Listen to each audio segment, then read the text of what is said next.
Everyday blessing, berkat setiap hari. Hope, pengharapan. Kisah Para Rasul 2 ayat 25 dan 26.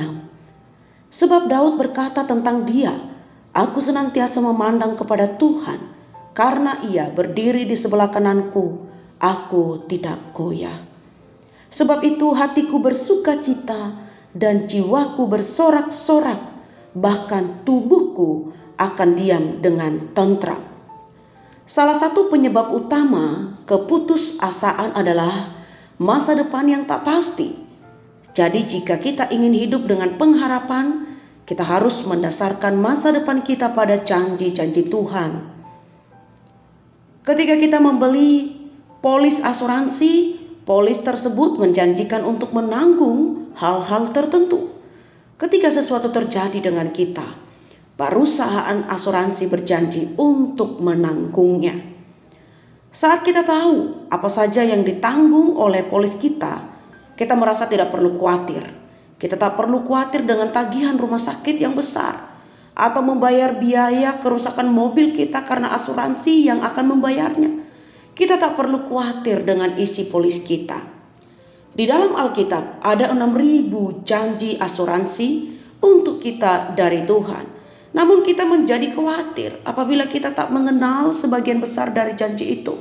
Sebaliknya bila kita mengetahuinya, kita tidak akan khawatir.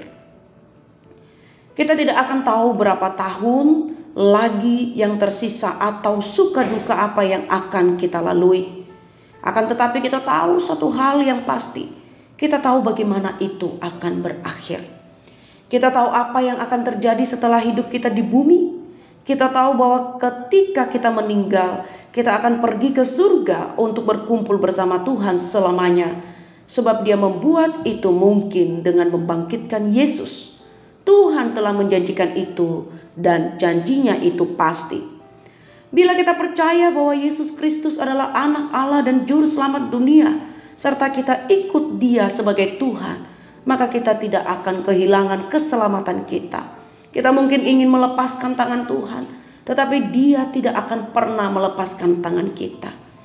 Dalam Kisah Para Rasul 2 ayat 25 dan 26, Petrus mengutip Mazmur Daud dan berbicara tentang kebangkitan Yesus.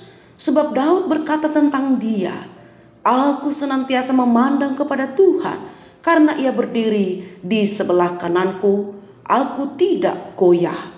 Sebab itu hatiku bersuka cita dan jiwaku bersorak-sorak, bahkan tubuhku akan diam dengan tentram. Ketika kita ikut Yesus, kita tidak hanya memiliki janji-janji Tuhan, tetapi kita juga memiliki hadirat Tuhan. Ketika kapal kita hancur karena badai, kita dapat berpegang pada janjinya untuk menyertai kita. Renungkan hal ini. Mengapa penting untuk menghafal dan mengingat dan tidak hanya membaca janji-janji Allah? Ketika badai kehidupan menerjang, apakah kita merasa terhibur dengan mengingat bahwa Tuhan ada menyertai kita? Menurut kita, mengapa kita terkadang masih merasa khawatir? Bagaimana dengan berpegang teguh pada janji-janji Tuhan dan hadiratnya telah menolong kita melewati badai di masa lalu? Tubuh kita dapat beristirahat karena kita berharap pada satu hal yang paling pasti di dunia ini dan yang akan datang. Firman-Nya dan janjinya untuk menyelamatkan kita, menjaga kita, dan menyertai kita. Misi berpengharapan kepada Tuhan yang memiliki janji-janji yang kekal bagi hidup kita. Kita berdoa. Ya Bapa, kami sungguh bersyukur untuk tahun yang baru dan terima kasih untuk janji-janji-Mu yang kekal bagi hidup kami. Kami mau memiliki pengharapan dalam Tuhan. Dalam nama Tuhan Yesus. Amin.